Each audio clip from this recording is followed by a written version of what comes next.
Hello, everyone, and welcome back to Coffee and Careers. Looks like this is fast becoming your favorite corner for unfiltered conversations, real career stories, and a whole lot of inspiration. I'm your host, Shivani, and I couldn't be more thrilled to have you join us for episode 4. Last week's episode featuring Brilliant SK was actually brilliant with a lot of Bollywood style powerful insights, loved by many of you. A huge thanks for the incredible response to that one. And today, we're brewing up something new yet again, and I have the absolute privilege of hosting someone who truly redefines what it means to be bold, brilliant, and deeply respected in the world of HR. She's Debjani Roy, Chief People Officer, Valeur Fabtex Pvt Limited. Debjani, an HR professional with over 3 decades of rich experience, is someone whose name resonates with integrity, courage, and authenticity in the HR fraternity. Her presence is magnetic and her voice is powerful. You'll hear her soon. And her approach is, well, bold. And when I say bold, I can think of a very apt acronym for her. Brave in her beliefs, open in her opinions, limitless in her learning, and driven by purpose. So grab your coffee, find your cozy corner, and get ready to dive into a very deep and candid conversation with someone who's not just built a career, but a legacy by staying true to who she is. Debjani, a very warm welcome to Coffee and Careers. It's an honor to have you here with us. Shivani, the honor is mutual. Can't tell you how pleased as punch I am to be on your show today. Thank you. I caught few bites from your earlier episodes and must say just as illustrious the speakers were, you were absolutely fantastic moderating the whole bit. And you're making us squirm on our seat too, as I could catch. And however, nevertheless, thank you very much for having me on the show, and I'm looking forward to it. Superb. And like I told you earlier, I always get people who can, handle the googlies and the yorkers that I throw at them. And you are someone who's pretty geared to do that all the time. So let's begin our conversation, with your stellar career journey, Debjani. So if career growth had a GPS, what's that one recalculating moment that changed your own path? Well, Shivani, I have been a rally driver. Okay, I've been a very, very avid person behind the wheels of a car. But let me tell you, the GPS that I used while driving could not have matched up to the challenges that my career GPS threw at me. Okay, so Okay, I think that's how I interesting. start because when you talk about the areas that actually challenged during my career GPS, I think there was not one, but there were two of them. I have always maintained that my entry into HR and also the corporate world was more out of default and not by design. Okay. Okay. So, as you can imagine, then, therefore, the GPS went all wrong. I come from a family full of bureaucrats and technocrats.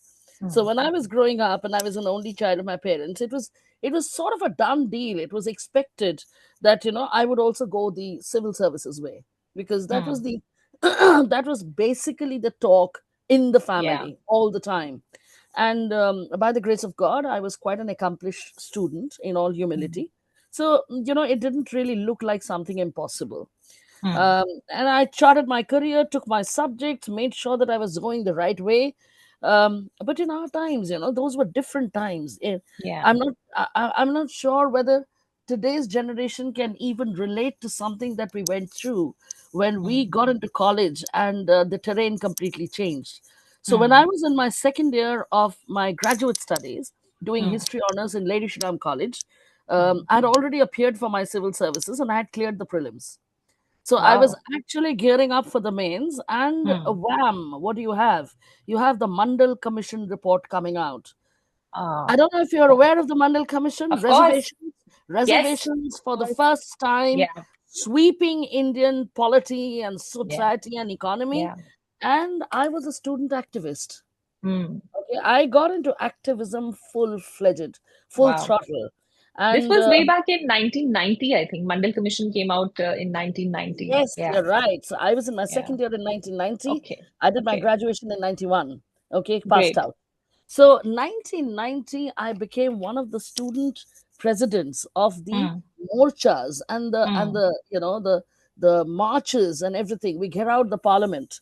We Hmm. sat cross-legged in front of Air India, All India Radio.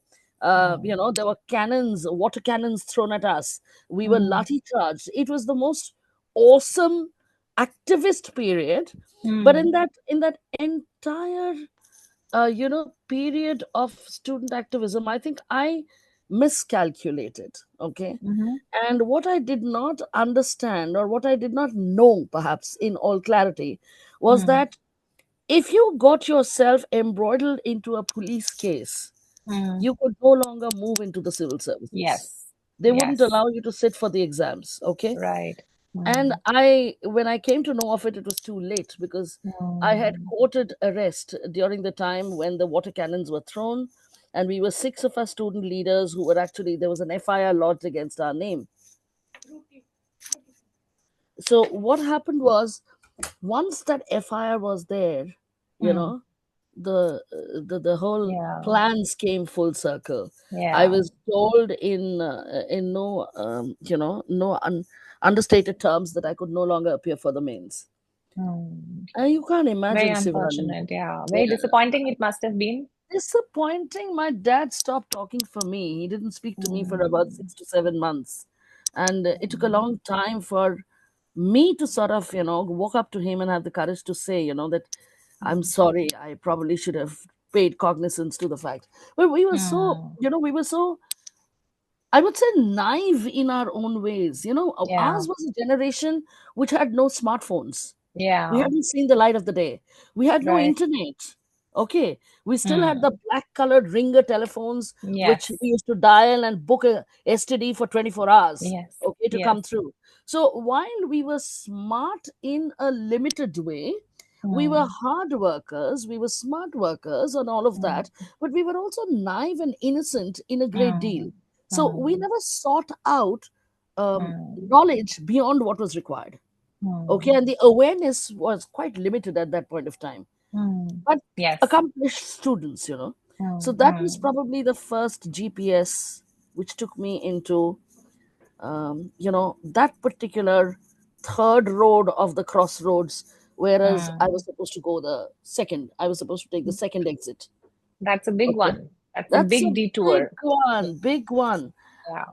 So what do I do? I walk out of LSR again.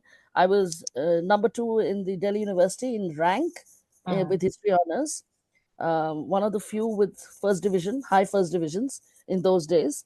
And Nice. then I walk into JNU, because JNU was Hmm. not the JNU of Kanaya Kumar. Okay, Hmm. our Hmm. time JNU was an accomplished, what do I say, temple of education. Hmm. Okay, and I got through international relations, so that was Hmm. my first masters.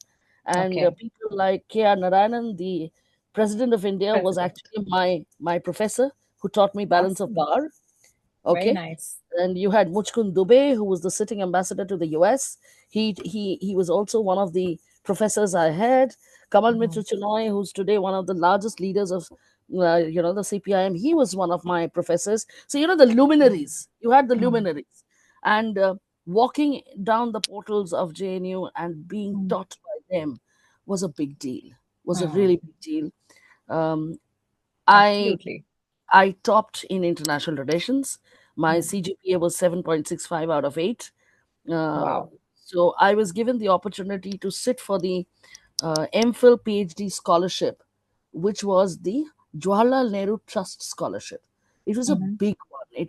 It was run by the Congress Party, Okay. and PC Alexander at that point of time was the head of the committee, with Sonia Oh, Gandhi also a part of the committee of 8 members. They interviewed awesome. me. I got the scholarship, and the only thing was I had to sign a bond that Hmm. after completing the MPhil PhD for 4 years, I would come back and at least for 2 years serve as an associate professor in JNU, Professor. Okay. and then they would let me go, okay, All and right. do my own Mm, thing, because I mm, specialized in international law in mm, mm, JNU, out of international relations. So my right. final aspiration at that time was possibly to go to the international court, look at Mm, what are the litigations globally, how do you mm, deal with those. Now when I speak, it looks like a dream of a faraway land, okay? yeah. But at that point of time, it was coming close to becoming a reality. I Mm, finished my MPhil in 1 year time, and I had gone out. I went out to mm, Cambridge, mm, and uh, just in my first year of my mm, PhD, mm. the first year, my father he had three absolutely life critical coronary attacks. Oh, Yeah, and I'm an oh, only child, I told you. yes. And Yes. So the the third one was so severe that mm, he was 28 days in the ICU, and it was almost a tug of war between life and death. At that point oh of God. time, my mom just called me up and said, "Please come Mm, back. I can't do this alone." Because you see, yeah. we are Bengalis, but we are settled in Delhi, and Right. our extended families were either in Bengal or overseas. So no So support system per se. Mm, support system was not there, and mm, in those moments, only the near and dear ones absolutely. group Yes. together. So Yes. then my second GPS gone wrong. I broke the Mm, bond and I came back. mm. So Again, a big one. Again, a big detour. big. This was not big. This was massive. This was, yes. This was Actually, it was massive. bigger than the first one. Much bigger. Much bigger. When you walk the corridors of a Cambridge and Mm, then you break it and come back, and there are people telling you, oh, it doesn't matter, go back to JNU and finish your PhD, you start mm, thinking, really? I mm. mean, do I really need to do that? But Yeah. at that point of time, Shivani, I was looking around me, and my friends and all my batchmates, whether it was for DPS or LSR or JNU, were all becoming accomplished people.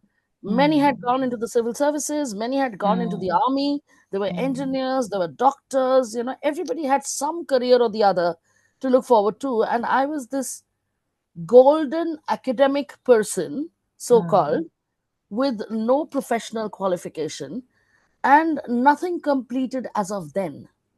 And I was actually Oh. looking at crossroads. I really didn't know what to do. Mm. Okay, so that was Quite a, GPS number two gone wrong. mm, Lot of conjectures, lot of people yeah. advising. The world advises you when they find an opportunity without Yes. realizing what's really happening inside. A lot of adjustments on the personal front. We Mm, relocated from Delhi for a short time to Kolkata. mm, Um, my dad was nursed back, but he became a paralytic, so he could never oh, regain and go back to service. mm, We were financially well off. There mm, was no problem. But as I said, I did not at that point of time look at again going back to studies anymore. I mm. just wanted to be independent and on my feet. Right. It was a bit claustrophobic to think of Mm, going back into education when the person mm. front was so torrid, okay, at that Right. time. Yeah. And With all the uncertainty looming all around. the And I'm uncertainty sure it and was huge responsibility also. Being an only child myself, I can so well relate to what you're saying.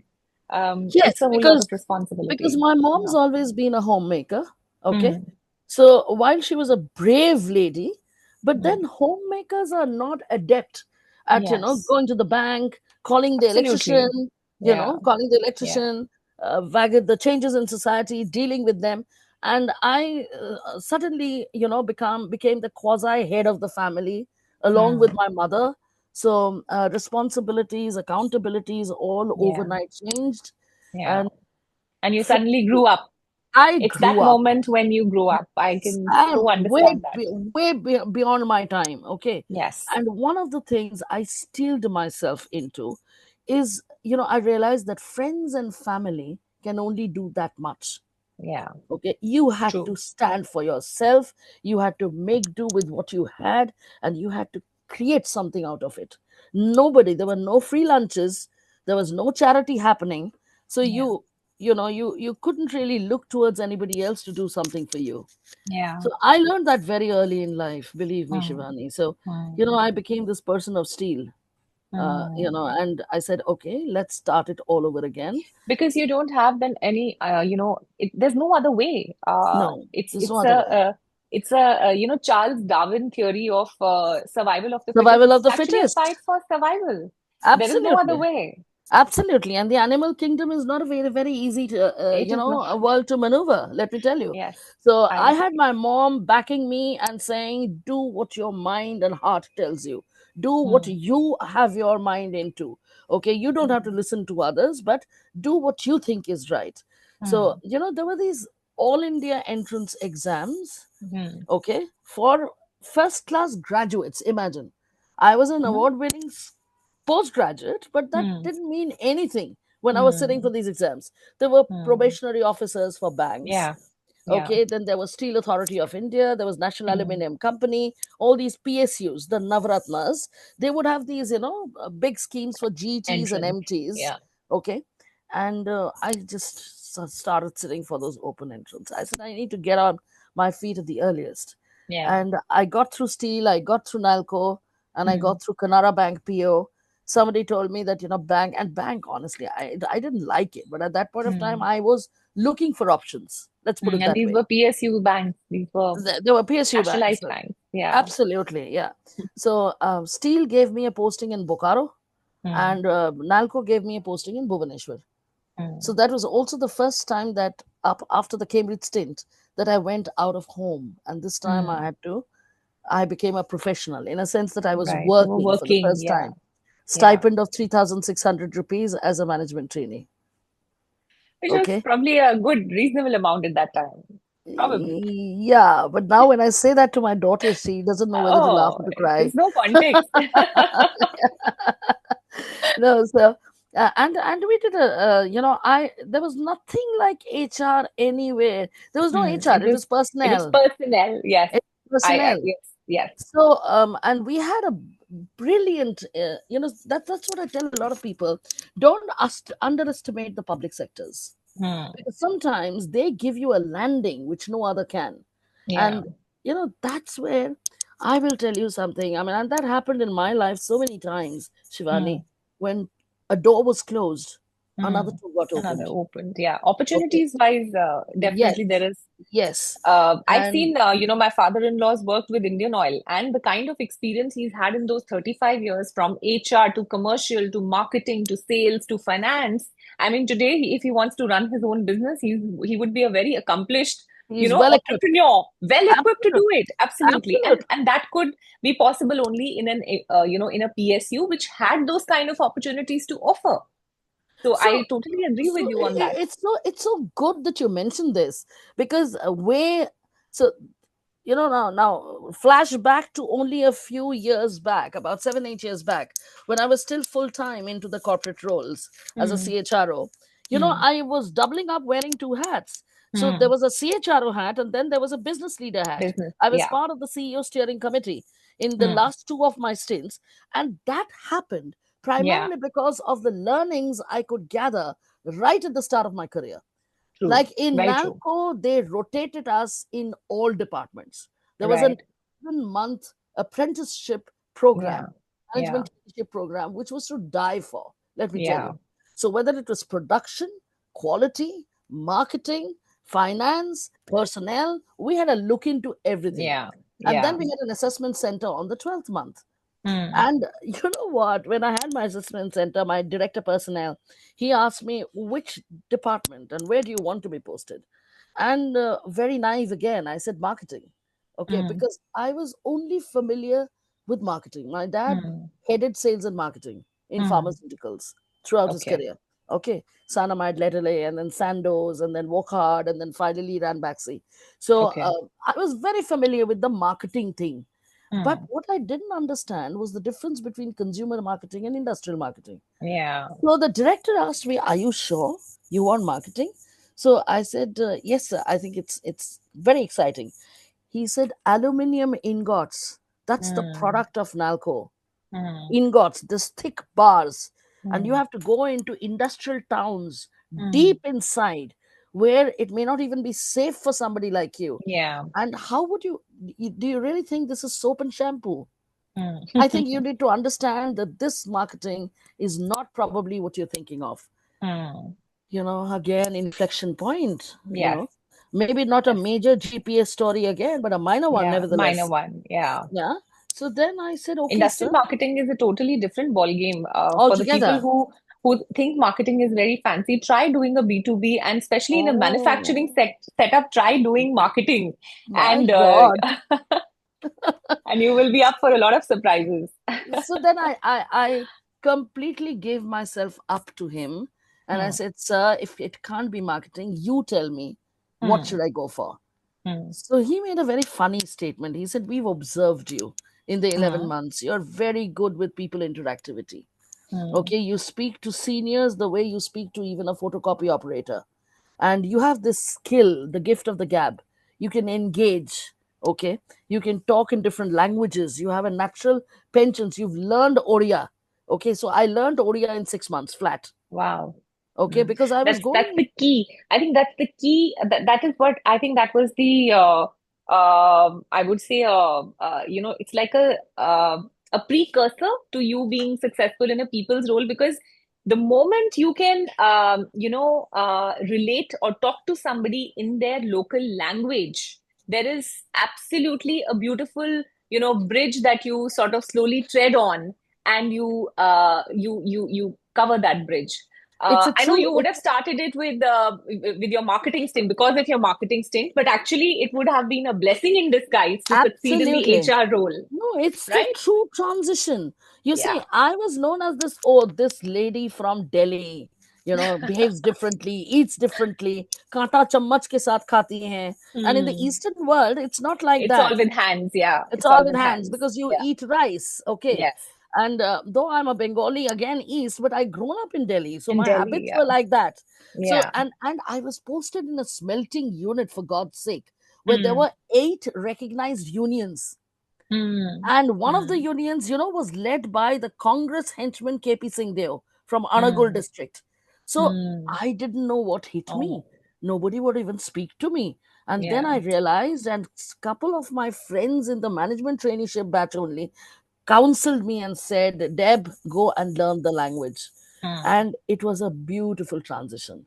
The Yeah. moment I walked Can down the imagine that. corridors of the factory and I said, Kaun hela mo, kemti achanti, they Ah. looked me up and down and said, what is happening? Yes. It would have been She's a total talking. surprise for them. Yeah. They were get Absolutely unexpected. totally. And then they were feeding Yeah. me chai, and then Mm. they were getting me, chenna podo and the Yeah. delicacies of that place. So it Yeah. was a different story after that. Yeah. And Yeah. that was how my journey in personnel stroke Started. human resource started. Started. And Awesome. I had no professional qualification. I Mm. learned the jobs on the ranks. In Mm. the third year of NALCO, I became the staff officer to the chairman because of the Mm. kind of initiatives I took in HR and Mm. people, this thing. It was after 6 years that I went for CAT, qualified for FMS, and did my management. Mm. And that Wow. was when I was in Bharti. Okay. So, you know, So while you were working, you while I was, also cracked I took a the FMS sabbatical. entrance. Yeah, I took a Okay. sabbatical. And when I was in Bharti, it was not the Bharti that you know today. They were known Mm. as a, sort of Lala company. They Mm. were Mm. manufacturing EPBT telephone sets by the name of BTEL.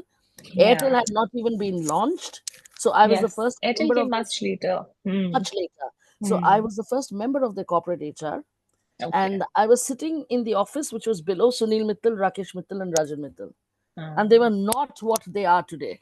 Okay. Mm. So at every step, I was actually working with them Mm. closely for everything. So that's how I came Mm. so close to them that when I Yeah. cracked FMS and all, they said, okay, you go, you take your sabbatical. And Mm. then when you are free and less papers are there, we will Mm. change your office timings. You can come at 7:45 in the morning, go at 4:30, so that you're left in the evening to do your term papers. Mm, wow. That's how you create a place for yourself in the industry. Absolutely. And that's how an HR person, a lot of people say that HR, does not get the kind of respect that it should. But I honestly feel it's Oh, not, you can't brand it. It's all up to you. I think HR, if they want to be, they can become one of the most important and solid pillars in an organization, because they're dealing with something which is very complex, which is handling people, and not everybody has that. Not every business leader is equipped to, handle that. And which is why, if you are good in your role as an HR leader, you will definitely not have to look for that seat in the boardroom, but the seat would always be reserved for you. That's my Yes. personal experience. And But it is so Devjani, true. yeah.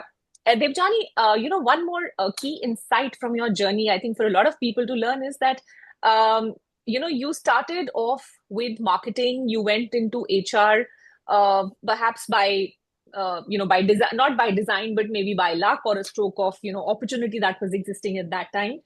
And you eventually grew into a CHRO's role. Now, that's a very powerful takeaway that you not always, of course, education qualifications help, but not always. I think it's what you make out of the roles that you get in your initial years of your career. I think that is what shapes up your journey ahead. And your example is a very, very profound example for that. So if you could, Devjani, travel back to time to your younger self, what career advice would you whisper to yourself or shout out to yourself? So, the chronology which I charted out for you, starting from the civil services gone wrong, I think one of the career advices that I used to echo to myself, and I used to look into the mirror and speak to myself. So I was a believer in manifestation long back when manifestation was not even understood. I used to talk Mm, to myself, okay? And I used to okay. say that if you can't, then who can? Okay. So one Wow. of the things which today people have coined phrases and given it names, but Shivani, I had that long back. One was resilience, Mm, you know, in the sense that the kind of roadblocks or the kind of, sudden shocks out of the blue that came my way, I do believe that had it not been for my spirit, which would never back out, which would never take a beating. I would always speak to myself and say, look, here's an opportunity. Okay. If it is looking like an adversity to you right now, make sure that you do what you need to do to convert that into an opportunity. And I right. would always start focusing on, okay, if these are the things which is going to take me a little ahead, what is it that I need to maneuver? What do I Mm, need to, bring around in a way so that it starts becoming a little commonplace for me? mm, Shivani, one thing helped, which I'm sorry to say current generation doesn't have, which is simple common sense and simplicity of thought. We are so much into the confusions, creating complexities, and we are looking for solutions out into the sky, in the horizon, plan A, plan B, contingencies, that we get lost sometimes. We spread it too thin. What you right. probably what I probably did right at that time was just tell myself, look, this is seeming fine to me. Okay? Mm, mm, To me, let me put all my efforts into this yeah. direction without really making it something which is going to go tangential here and there. So I wouldn't Mm, listen to too many people. I would only listen to a few who I mm, really respected. And I was very fortunate that right from the start of my career, I had people who were brilliant, whether they were my seniors, whether they were my peer groups, people who joined with me as management trainees. They're mm, still around today. Somebody's in mm, Infosys, somebody is here, somebody is there, but they were mm. all my support system. Because at that time, Awesome. when I did not have the kind of energies that other people would have, maybe coming from family or everything coming together, because I was Mm, going through a very turbulent time, these mm. were the people who really had my back. Okay. And they Awesome. supported me. They had that faith. They said, Deb, just go ahead. So I was always Deb. Okay.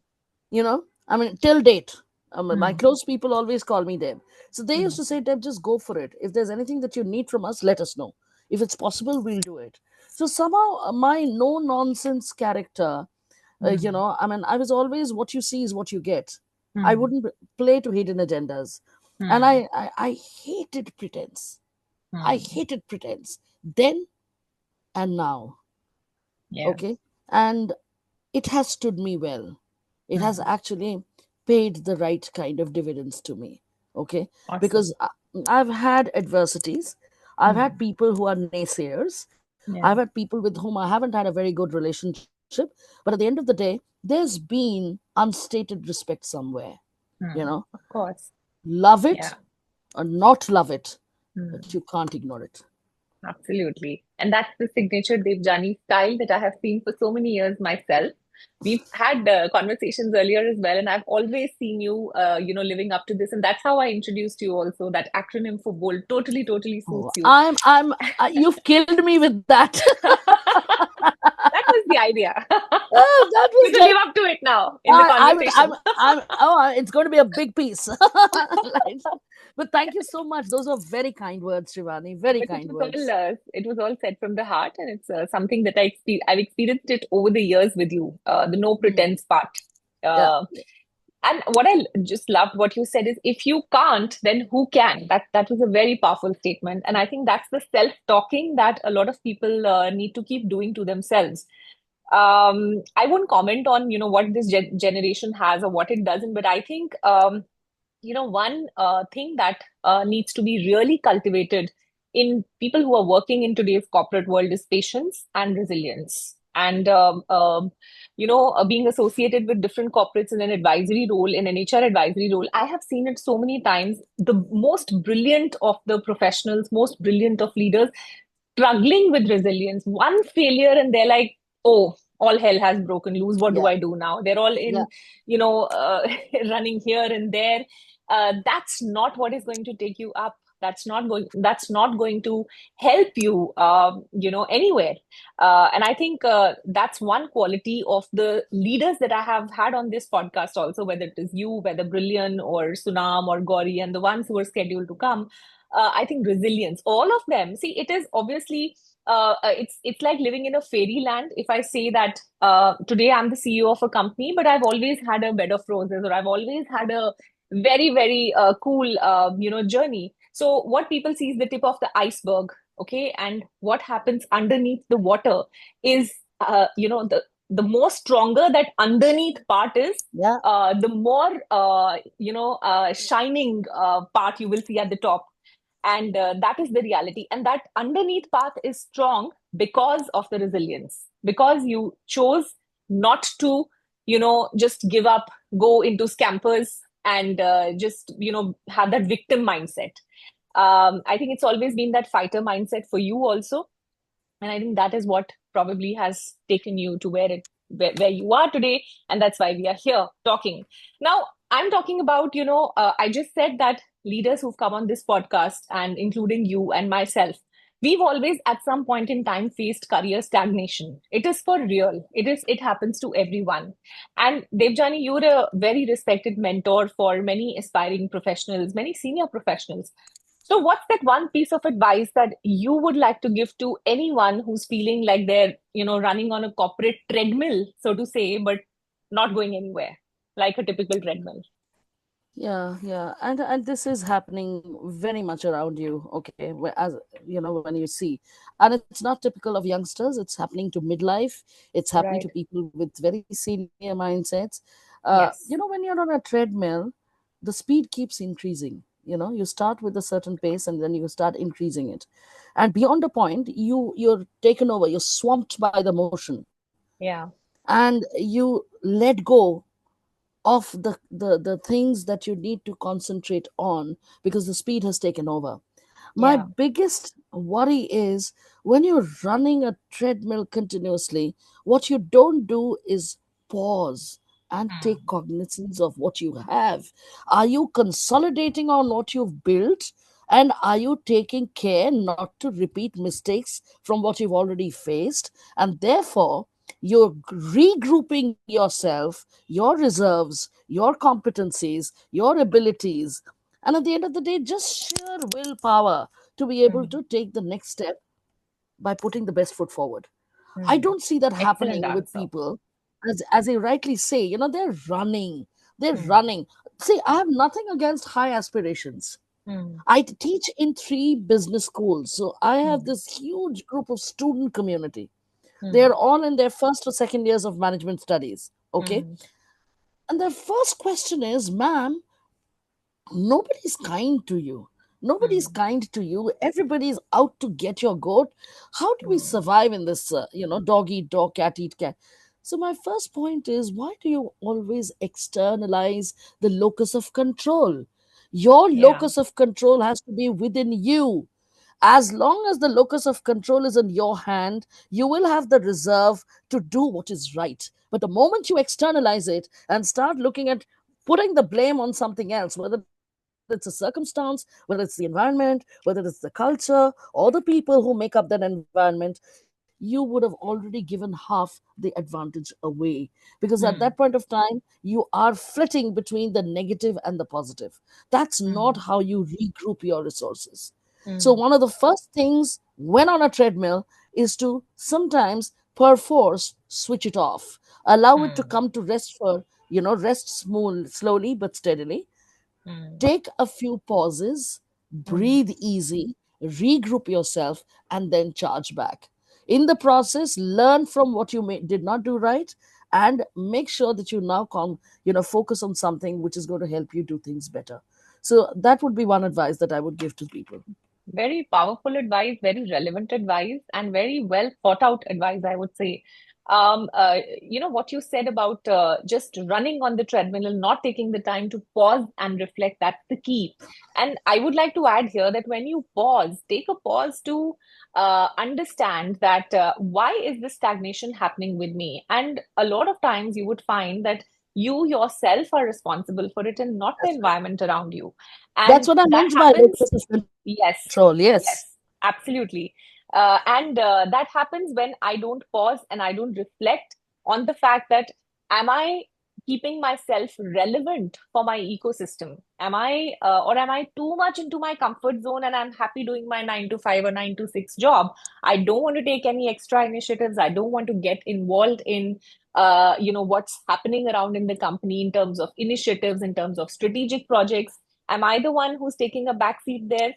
Am I investing in myself to keep myself upgraded, upskilled? Because things are changing at a very, very fast pace around us, especially with AI and ML coming in. Every function is impacted.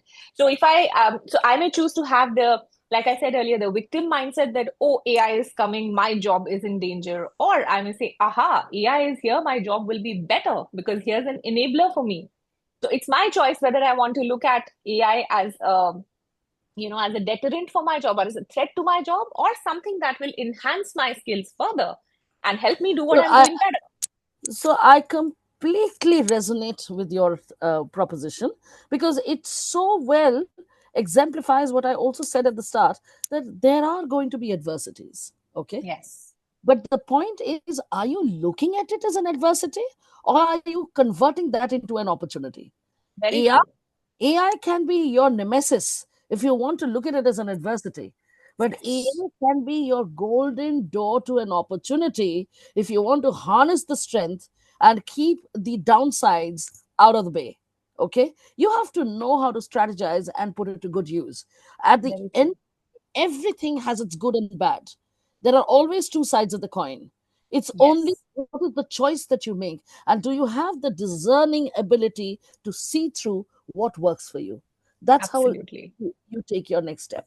Totally, totally agree with you.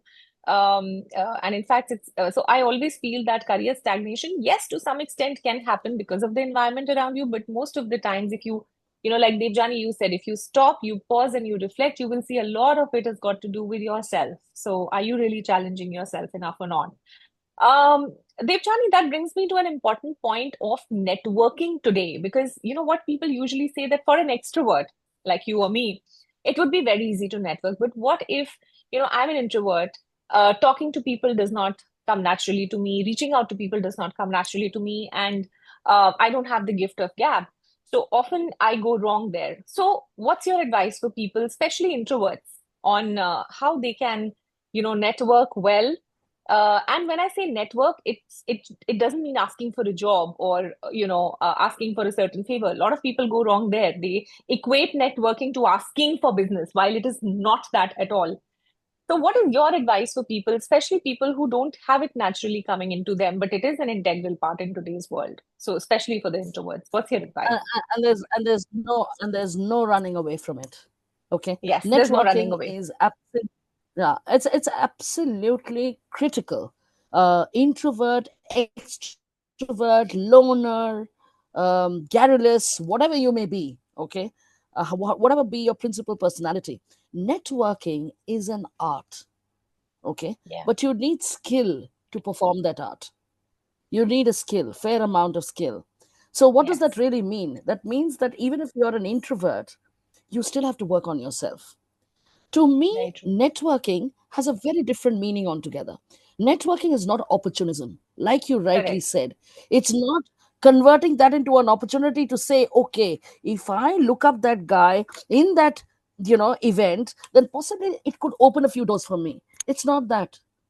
Networking Yes. is, how do you create impact? When you, let's say, I walk into an event, I Mhm. know only 10% of the people. I don't know almost 90% of the others.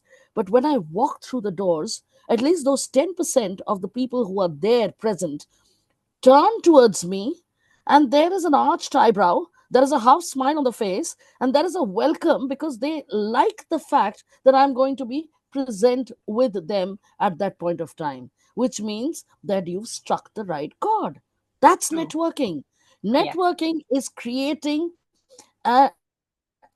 what do I say? A web of relationships amongst Yeah. the close, the not so close, okay, the near and dear ones, but making sure that you are considered to be somebody who is welcome in that fraternity.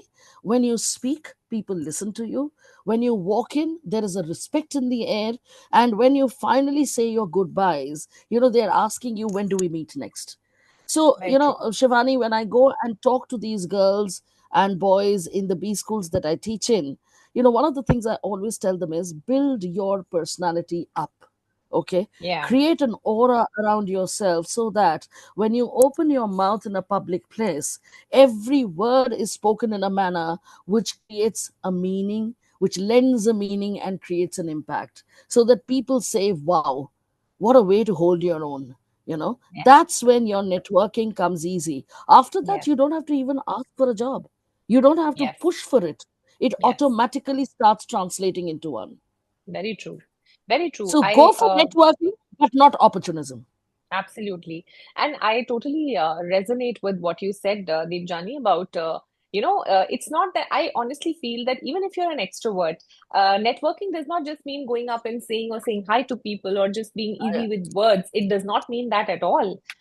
Whether you're an extrovert or an introvert, you continuously need to keep working on yourself. And one of the things that you said very, very rightly is your personality, something that we also call as executive presence. Extremely Yes, important to work on that. And absolutely. most importantly, not opportunism, not a selfish motive, but networking always has to add value to your network.